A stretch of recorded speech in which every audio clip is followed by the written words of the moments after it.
Chers amis cinéphiles et tous les autres aussi, bonjour. Cela faisait un moment que je n'avais pas consacré une vidéo entière à un film en particulier. Et comme en ce début d'année 2024, j'ai eu la chance de voir un film qui pourrait peut-être devenir un futur classique, je me suis dit que ce serait pas plus mal de vous dire tout le bien que je pense de cette œuvre. Avant cela, permettez-moi de citer quelqu'un parlant de l'œuvre en question. Le film le plus singulier et le plus malin que j'ai vu ces 10 dernières années. Voici ce qu'a déclaré Bong Joon-ho à propos du film Sleep, réalisé par Jason Yu. Sleep a fait un passage à la semaine de la critique au dernier festival de Cannes, en mai dernier, au festival de Toronto en septembre, à Sitges en octobre et à Gérardmer en janvier où il a gagné le Grand Prix. Il s'agit du premier long métrage de Jason Yu, un jeune cinéaste sud-coréen, et si j'ai cité Bong Joon-ho, c'est que les deux hommes se connaissent bien. Jason Yu a été un des assistants réalisateurs de Bong Joon-ho lors de la production du film Okja, le film sorti sur Netflix, et après le tournage et la post-production, il a accompagné Bong Joon-ho en tant que traducteur anglais lors de la promotion du film en festival. Leur collaboration sur ce film a duré 2 ans au total et Jason Yu a déclaré « C'est sur ce film que j'ai appris presque tout ce que je sais sur le cinéma ». Donc Bong Joon-ho en mentor s'en impose quand même, car elle a triomphé dans le monde entier avec Parasite en 2019, Palme d'Or, Oscar du meilleur film, meilleur réalisateur, César du meilleur film étranger, et j'en passe. Le succès de ce film a permis au grand public d'ouvrir son regard sur le cinéma sud-coréen, déjà bien connu des cinéphiles depuis les années 90-2000. Je profite donc de cette vidéo sur Sleep pour faire une légère digression sur le cinéma coréen. Alors je dis le cinéma coréen, comprenons cinéma sud-coréen, car en République populaire démocratique de Corée du Nord, je ne pense pas qu'il fasse beaucoup de cinéma. Donc je ne vais pas faire un cours magistral sur la production de cinéma en Corée du Sud, mais juste donner quelques repères, quelques infos que je trouve pertinentes sur l'histoire du pays pour mieux appréhender son cinéma. La première chose à savoir est que jusqu'à la fin des années 80, le cinéma était contrôlé par l'État, voire censuré, ce qui s'explique par les nombreux événements historiques arrivés au cours du XXe siècle. Tout d'abord l'occupation du Japon, de 1910 à 1945, la séparation en Corée du Nord et Corée du Sud, avec au nord l'occupation russe et au sud l'occupation américaine, ce qui en a découlé la guerre de Corée en 1950 et pendant 3 ans. Pendant toute cette période et même après, le cinéma était alors contrôlé et instrumentalisé par l'État. Fallait pas que ça dépasse et qu'on dise que c'était pas bien. Peut-on parler de dictature? Je ne suis pas assez calé sur le sujet, mais on peut très clairement parler d'un régime autoritaire et contrôlé par l'armée. Au début des années 80, il y a eu comme leur mai 68 à eux, avec le soulèvement de Gwangju, un rassemblement d'étudiants et de syndicats qui prirent le centre-ville de Gwangju, c'est donc une ville, en protestation de cet état policier et antidémocratique. L'issue fut terrible, plus de 200 morts suite à l'intervention de l'armée. Depuis cet événement, la politique du pays a évolué et les entraves de l'expression artistique se sont peu à peu dissipées. Et forcément, quand pendant des années on t'a dit de fermer ta gueule et que maintenant tu peux t'exprimer, on peut pas dire que les artistes y sont allés avec le dos de la main morte. C'est pour ça que le cinéma sud-coréen peut paraître quelque peu extraverti, dirons-nous. Les artistes peuvent enfin explorer différents thèmes et y aller à fond. Particulièrement dans le cinéma dit de genre, même si encore une fois je ne suis pas fan de ce terme, qui plus est dans le cinéma sud-coréen, où le mélange des codes est très fort, comédie, horreur et drame peuvent s'entremêler parfaitement d'une séquence à l'autre, et parfois même au sein d'une même séquence. Le cinéma coréen actuel fait partie de ce qu'on appelle la nouvelle vague du cinéma sud-coréen, avec ses réalisateurs phares comme Bong Joon-ho bien sûr, mais aussi Park Chan-wook, mondialement connu pour All Boy sorti en 2004, et puis aussi plein d'autres, mais je risque d'entrer dans le name dropping donc j'arrête là. Allez, je rajoute Kim Ji-woon parce que je l'aime bien. Une chose à savoir aussi, il existe des mesures de protection obligeant les salles de cinéma à proposer des films coréens au moins 40% de l'année dans leurs salles à eux, ce qui forcément entraîne une importante production de films en Corée du Sud. On appelle cette production cinématographique Hallyu-wood et est à l'image de Hollywood et Bollywood une des industries cinématographiques les plus influentes du monde. Maintenant que je vous ai dit tout ça, revenons sur Sleep de Jason Yu.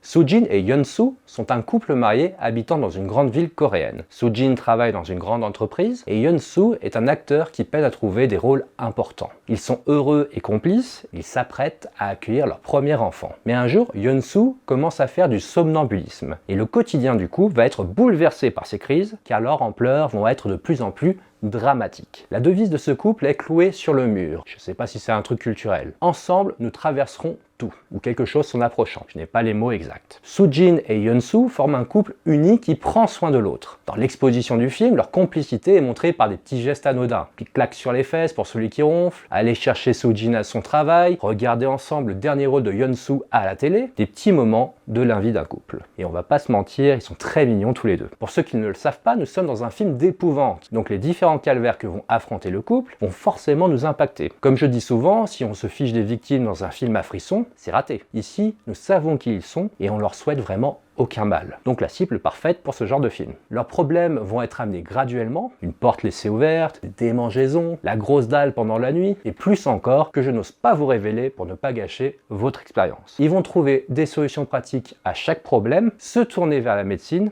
et désemparés, alors Soo-jin lorgnera vers le surnaturel et le chamanisme. Tout d'abord, il est agréable de voir un film se faire avec peu d'éléments. Un appartement, 2 personnages principaux, 3 ou 4 second rôles, et c'est tout, ou presque. On pourrait avoir peur d'être dans une pièce de théâtre filmée, mais bien au contraire, nous sommes dans une pure œuvre de cinéma. Je précise qu'il n'y a pas un huis clos total, contrairement à ce qu'on pourrait penser. Les personnages sortent de l'appartement, croisent d'autres gens, mais les 3/4 du film se passent dans cet appartement. Le découpage des séquences est minutieusement travaillé et permet une compréhension de l'espace total, proposant ainsi une véritable immersion dans l'histoire et dans l'intimité du couple. Tout ce que va vivre ce couple sera découvert à travers le regard de Soo-jin, l'épouse. Nous adopterons donc son point de vue, en tout cas pour une bonne partie du film. Le premier plan du film est un léger travelling d'elle qui se retourne pour regarder son mari qui, bien qu'endormi, annonce « quelqu'un est entré ». La séquence d'exposition qui suit est superbe. Elle nous présente les personnages et leurs conditions. Elle est enceinte et lui a le sommeil lourd, dirons-nous. Le bruit qu'entend Soo-jin va l'amener à trouver la source et ainsi nous plonger dans l'ambiance frissonnante, tout en nous permettant de quadriller l'espace de l'appartement. On découvre ainsi le petit chien Pepper qui est sorti sur le balcon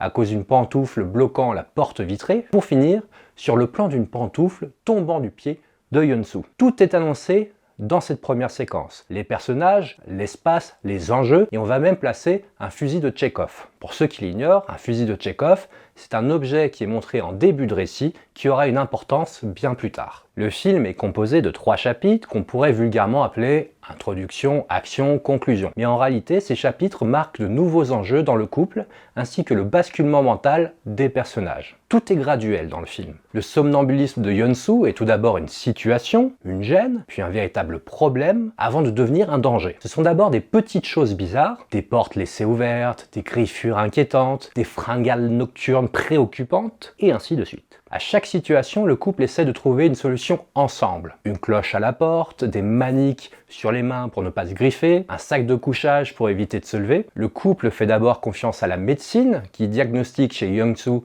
un trouble du sommeil paradoxal, qui est une vraie pathologie, mais plus le temps passe, moins le couple n'arrive à gérer la situation. Une sorte de fatigue et de paranoïa s'installe chez Soo-jin et commence à s'imaginer le pire en lisant des articles sur internet. On entre alors dans le domaine des légendes urbaines. À cette espèce de contamination mentale vient s'ajouter sa mère qui lui conseille les services d'une chamane. Pour récapituler, elle a un mari qui fait de la merde quand il dort. Elle attend puis accouche d'un nouveau-né, donc déjà de base, paye ta fatigue. Elle ne dort quasiment pas pour beaucoup de raisons. Tout d'abord parce qu'elle s'inquiète pour son mari, elle ne voit pas de progrès, puis elle a peur pour sa fille, pour elle, et par-dessus le marché, sa mère vient lui mettre des idées qui pourraient sembler farfelues. Donc elle en a gros, Soo-jin. Il y a un traitement tout d'abord rationnel avec la médecine, puis plus fantastique avec cette approche spirituelle et chamanique. Le basculement se fait vraiment progressivement et rappelle les heures glorieuses de Mulder et Scully dans X-Files. Un est très terre-à-terre, l'autre plus ouvert sur le surnaturel. Bien entendu, tout cela ne serait pas possible sans les performances de ces 2 interprètes principaux, Yoo Mi-jung et Sung-kyun Lee. Au-delà des qualités d'écriture des rôles, les 2 acteurs possèdent une véritable alchimie, qui font qu'on ne peut que croire à leur amour à l'écran. Je ne pense pas connaître Yoo Mi-jung, mais Sung-kyun Lee était le père de famille riche dans Parasite. Et je pense que ce sera la dernière fois que nous le verrons sur grand écran,